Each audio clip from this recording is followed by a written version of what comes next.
Hey everybody. It's so windy. I don't know if you can hear me. I'm trying to conceal the where the microphone is on the phone with my hands. So it's pretty much I'm either gonna sound kind of muffled or the wind's gonna get. It's really kind of cool looking out here if you look at the sky, but it's so windy. This is part of the reason why I really should have tried harder to get all the filming for my documentary done before we shifted into November, because it's going to be like this so much, and who's to say when I go out and film these last little segments, who knows how windy it's going to be, and if it's going to be like this, it's a no-go. There's no way I can capture sound in weather like this. It's not just the rain and the wind, but it's like trying to schedule a time. There's really only, that I can think of, 2 more outdoor bits. Well, actually, technically 3, because I'm trying to shoot stuff with a. I should get on that too. Stand-in to kind of play for certain situations, kind of a stand-in presence, if you will, for Anna Schrader, since she's like half the dog. I just hit my head with my umbrella pole. You know what? There's an umbrella now that literally just shoots air out the middle, and it forces the rain out in an umbrella pattern. So you're just walking with just a stick in your hand and not getting wet. That's psychotic. I have a little thing about Anna Schrader and her husband that I need to go near the Brooklyn Railroad Yards for, because that's where he worked. And I need to do a brief bit on this woman named, again, I don't even know if you're hearing me. I'm trying to shade myself in my umbrella. There was a woman named Marion Coffey, and another person that was thought maybe to be the victim. And next to Anna Schrader, I feel like she's the most interesting person in terms of possible victims. She lived, I presume, in the Beaverton area, which if you're not from the area is just west of Portland. And because she frequented a bar that only recently closed called, I think, like the Tillicum Tavern, which is in Beaverton. And since it was her place of choice, I assume she lived somewhat near there. But anyway, she, like Anna Schrader, disappeared really close to the time when these murders supposedly took place. And she had a very jealous, abusive husband who may have killed her. Whether she's a torso victim or not, it would not surprise me if her husband killed her. He was this super, like a lot of husbands, you're the wife, you're pretty much my property. Back then, I'm sorry I'm keeping the phone so close to me. I'm doing that because I'm trying to keep myself huddled under this umbrella and trying to keep the wind out. It doesn't feel like it's hitting me that bad. Maybe I should do this, where it's like up into the umbrella. It's going to hurt my arm. But anyway, this Marion Coffey woman had a super jealous, kind of violent-tempered husband. And she didn't give a crap. She hung out at bars. She tried hooking up with men. She did a lot of stuff to pretty much kind of piss this guy off. So there's definitely motive for this guy to just snap one day and kill his wife. And he did something very suspicious. He went into the this Tillicum Crossing bar after Ficus. The umbrella's like pushing me forward right now. He went to the Tillicum Crossing where he knew his wife hung out, slammed the newspaper down that was reporting the torso killing. It was like, I think this is Marion. And, it was kind of like, which one of you guys did it? This is where she was hooking up with guys all the time. And he apparently claimed that, fuck, this is ridiculous. This is wind. Wind never stays in one direction in Portland for more than a few seconds. I'm trying to finish the story. He claimed that he saw her hanging out with some guy I think named James from like Oregon City, and like near when she disappeared, she was hanging out with this other guy, which is just such a standard story for someone who has in effect like killed their wife, to come out with this sudden like, oh, last time I saw her she was with this other guy, and then oh, she disappeared, what happened? So considering the fact that maybe the torso murder was a crime of passion, I think to a degree maybe it was, but I think there was more planning, more organization, and all that stuff. And so certain things that make the Marion Coffey case very interesting and worth mentioning, but I definitely don't think she's at the level of Anna Schrader. Even though, you know, her disappearance is at about the right time. She had a kind of jealous, angry husband who had kind of motive to snap on her one day. It's definitely an interesting case that I'm going to go into in the documentary, but since she hung out at the Telecom Crossing, which recently closed down, but the building's like still there, it's actually kind of an iconic place in that area, I want to actually go there and stand by it. What is your deal, dude? And actually do her bit there. So that's the outdoor stuff I still need to do that I can think of in this moment. And the weather is just going to generally be probably like this for the next 3 months. So it's going to be like, even if I find a day where it stops raining, it's probably going to be like 30-mile-an-hour winds. And then work. And daylight savings time just happened, so it's getting dark at 5, so the potential for doing stuff outdoors when there's still light is just getting smaller and smaller and smaller and smaller and smaller, smaller. I don't even know how much of this you're hearing. I'm like trying to keep this umbrella to the wind and to the rain. To the window, to the wow. Scheming. Oh my God. Seriously, I can't control this. I can't control my umbrella.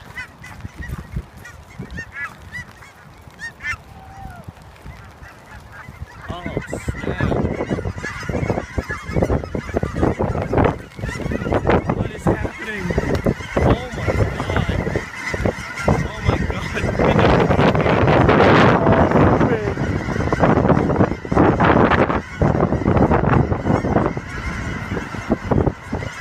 God. Shit! Yep, one of them pooped on me. This is crazy.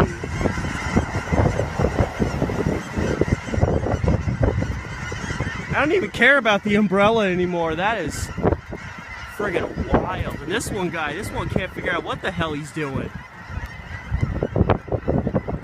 Oh, man.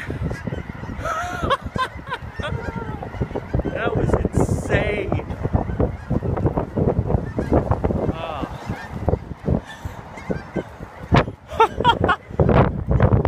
Oh, yeah. It's because school's out. There's kids getting out. That's what's going on. Look at this shit. Alright, gang. I made it home. Not for a lack of freezing my ass off. I just got here. And I came into the apartment and I'm like, you know, okay, it's good. It's warm. It's nice and warm in here. You know, I go to my room, set my stuff down, and oh my God. It's like 90 degrees in here. Because I spent... It actually feels kind of good, to be honest, with how freezing cold I am. But what happened is I turned the heat on for the first time since March, a couple days ago. You know, just enough for a little warmth. And then I woke up really early, like 7 o'clock yesterday, took a shower, was in a haze, and I was like, oh, I gotta remember, because I knew I wasn't going to be home, so I was like, I gotta remember to turn your heat off. So I obviously came in here, and instead of turning it off, I turned it all the way the other way, so my heat has been on, like, max. So it may be like 40 degrees out there. It's about 85, 90 degrees in my room right now in November. Just for a frame of reference, when I turn the heat on, usually that's about good enough, you know? But let's see, there's the comfort zone, which actually is honestly by itself a little too hot. I had it all the way to here for so long. Okay, so I want to kind of keep it on a little bit so that when it gets to a reasonable temperature, it doesn't just get cold again, but... My God! Frickin' idiot! As I was saying, several hours of editing done. I did a bunch of editing on the section discussing Portland police and their corruption and things like that. I'm happy that it's not raining anymore for now. But seriously, my bedroom, I've had the window open pretty much since I got home. I've had my door open, so there's air filtering both directions. And in only the last 30 minutes has it finally started feeling like normal warm again. It took over 2 hours. Alright, so I only have 10% battery life on my phone, but thank God it cleared up. Look at that, it's beautiful past me. I'm here on the crest of Holgate Boulevard to get some shots. Anna Schrader's husband, who she was cheating on, who's, you know, a focus person in my film. Her husband worked down here at these railway yards, which have been here forever, and I'm going to catch some footage for it, so I need to stop this because I only have like 10% battery life to do it, and I had time today and I would have hated myself if I didn't get this done, so that's what's going on now. This weather is not doing me any favors.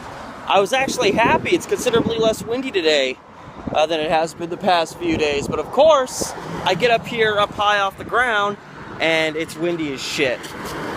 Come on, give me a window. I need to cross the street and I can't. There's too much traffic. I'm gonna make it though, I'm gonna make it. Okay, here we go, here we go, here we go, here we go, here we go. Holy shit. Okay. Got that area back here, but I need to get this side now for, I'm pretty sure I've already gotten enough stuff, but never presume. Well, I got some good video, but my iPhone did officially die, so now I'm using the shitty camera on my $30 phone that I actually use. Backing in. Yes! I got it. That Amtrak train back in the distance. I got a shot of it passing through. Panned up over there. That's going to be my establishing shot. And this one's pretty much full, so I have to stop recording now because I've probably got like 30 seconds left of space on my phone, but I think I got enough footage of this for my documentary. These are the ones that I caught with... I have like 7 or 8 different potential cameras to use, and I had to use the worst one, which is the camera on my phone that I currently have over there. And the files never work with Final Cut, so you've got all the iPhone videos I got, and then this one.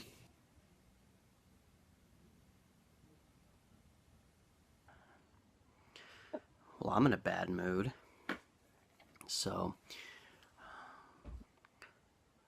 try doing stuff, suddenly everything just stops working. Got the little circle thing going, nothing's working.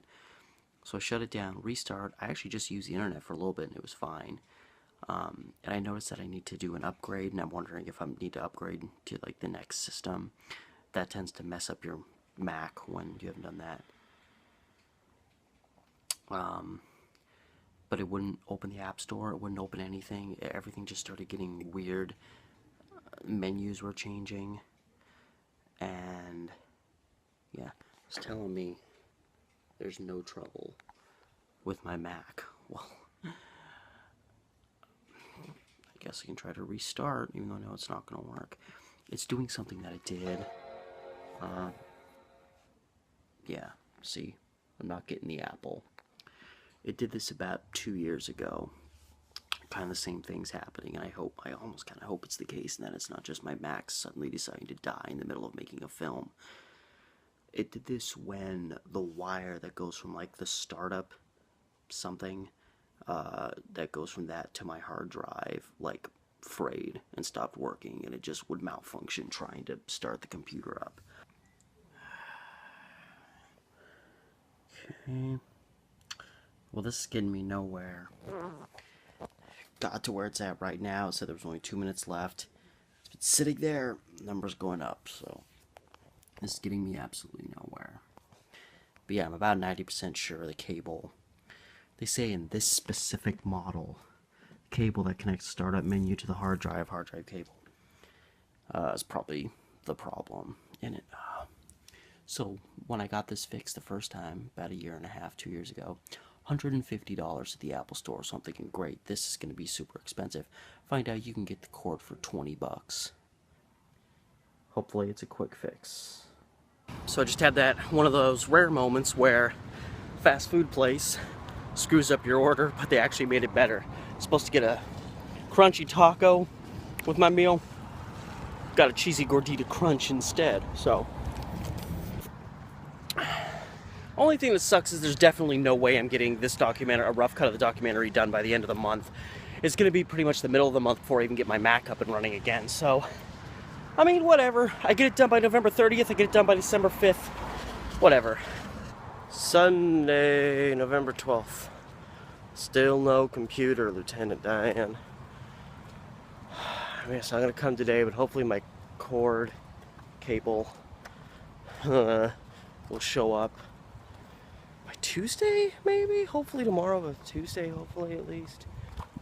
Oh man, I have such a headache. I am, with today's shift, which thank God isn't that long, I will have worked 11 of the last 13 days and worked about 82 to 83 hours in 12 days, which may not sound much, but when you're busting at 120% on a consistent basis, and sometimes coming in before 7 in the morning, working a plethora of 9+ hour shifts,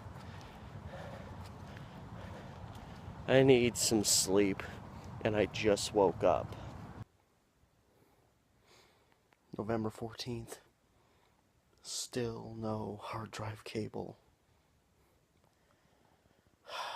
Amazon is sucking right now. Oh yeah, arriving to date by 8. Oh yeah, that's right, I forgot. I also got a protection plan for it, because I figured, I mean, my Mac's probably gonna go bad pretty soon. And as long as I got this, they don't know what Mac I've got, and I'll have guaranteed working cable for free for 3 years. It's a 3-year plan. So next time I have a problem with my cord, if it happens in the next 3 years, covered. November 15th now. I am rushing with all the energy I have in the world, which ain't a lot, to catch this Max, to get home. I swear to God, there better be a hard drive cable in that frickin' mailbox when I get there.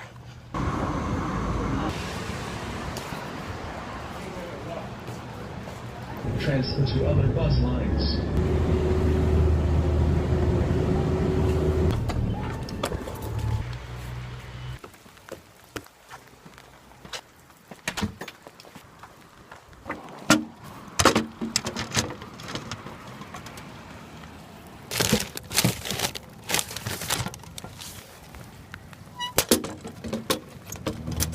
Shit.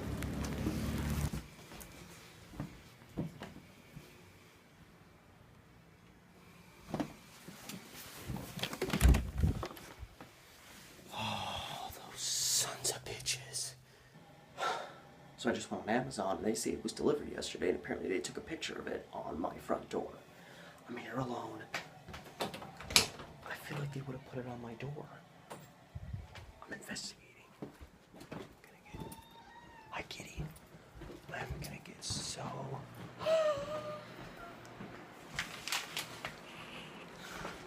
Hallelujah. Alright, kids, here's the deal. Package came with my cable to put in my Mac. Apparently this is an easy fix, even though I wouldn't trust myself with electronics like this as far as I could throw myself. But I'm gonna, thank God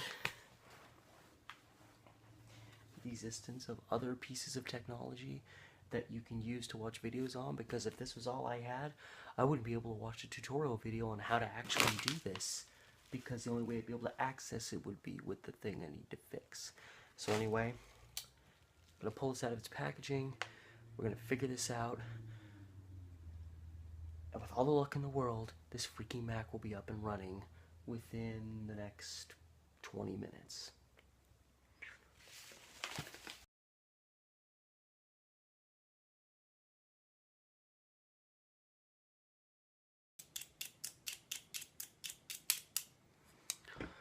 So because Mac are a bunch of assholes, and I've never had to open this up, so I never had reason to look, these screwdrivers are smaller than a Phillips-sized screwdriver. Now, who in the world has a screwdriver smaller than a Phillips-sized screwdriver?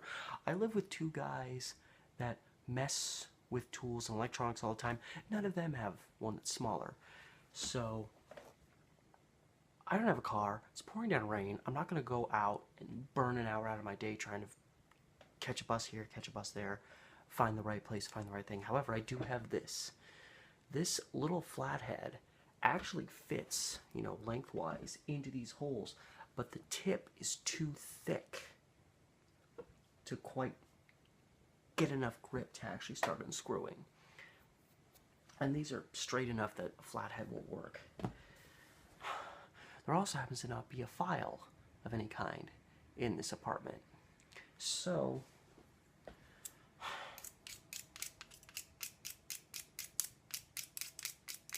I'll get that Mac working today.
So because I'm such a little bitch about fiddling with electronics, that took forever, and I was freaking out the whole time. But we have an Apple, so I think it was that cord. We'll just see if she boots up properly.